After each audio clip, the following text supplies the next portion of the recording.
Hospitals are places of healing, but what happens when the most dangerous person inside is not an illness, but a fellow patient?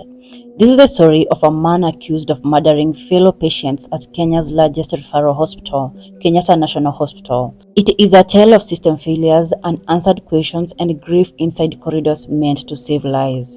Founded in 1901, Kenyatta National Hospital is Kenya's oldest and largest hospital with over 1,800 beds and thousands of patients daily. But despite its scale, recurring tragedies raise questions about security and trust. Past incidences as far back as 2015 revealed murders inside its wards which were never fully resolved. This documentary explores two suspicious deaths in 2025.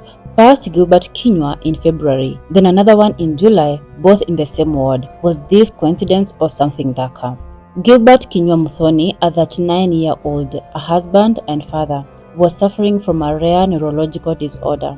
He had been fully admitted to Ward 7B since December 2024 and shared a cubicle with one other patient. His wife, Susan Wanjiku, described his gradual deterioration and emotional cost of prolonged hospitalization. His condition was stable. Night checks at 9 p.m., midnight, and 3 a.m. showed no distress. Yet at 6 a.m., he lay lifeless, throat slit, face covered with blood-stained sheet. Imagine placing faith in a hospital only to lose a loved one in that sterile sanctuary.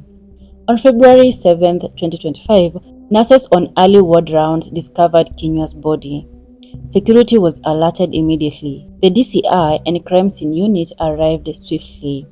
Yet despite this, the hospital's explanations contradicted family concerns. No intruders were reported, CCTV was absent in rooms, and many details remained unanswered.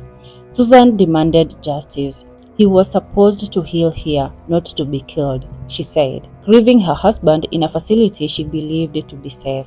Parliament demanded the widow's former bedmate to be questioned, noting he was discharged earlier but refused exit due to being homeless and conversing. A potential suspect remains unexamined.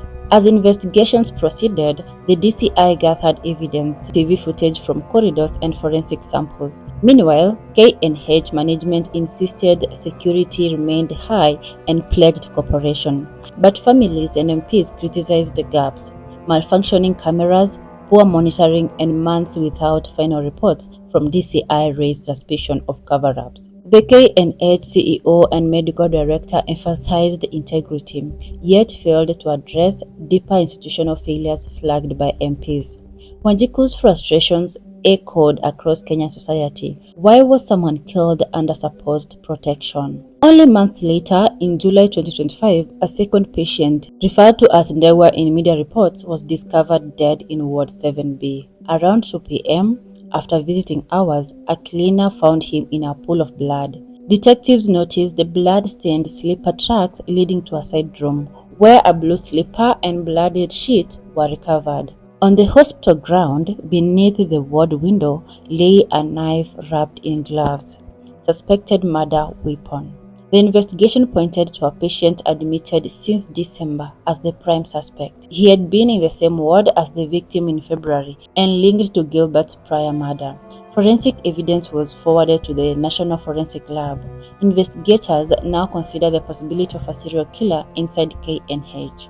Two patients' deaths in the same year in the same ward point to alarming oversight. For Susan and the July victim's family, hospital walls turned from sanctuary to prison. Social media users said KNH is often in the news for the wrong reasons.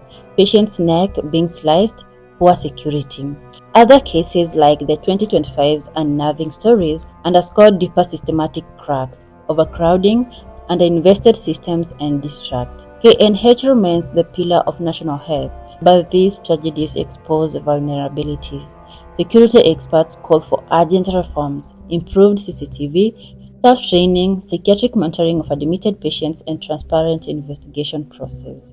This tragic story is not just about murder, it's about trust betrayed, lives lost under supposed safety, and the need for accountability. For every patient lying in KNH exercising hope, we pause and ask, in the halls of healing, are we truly safe? Why should a mental disturbed man be kept at a given side room in a ward with the unconscious patient.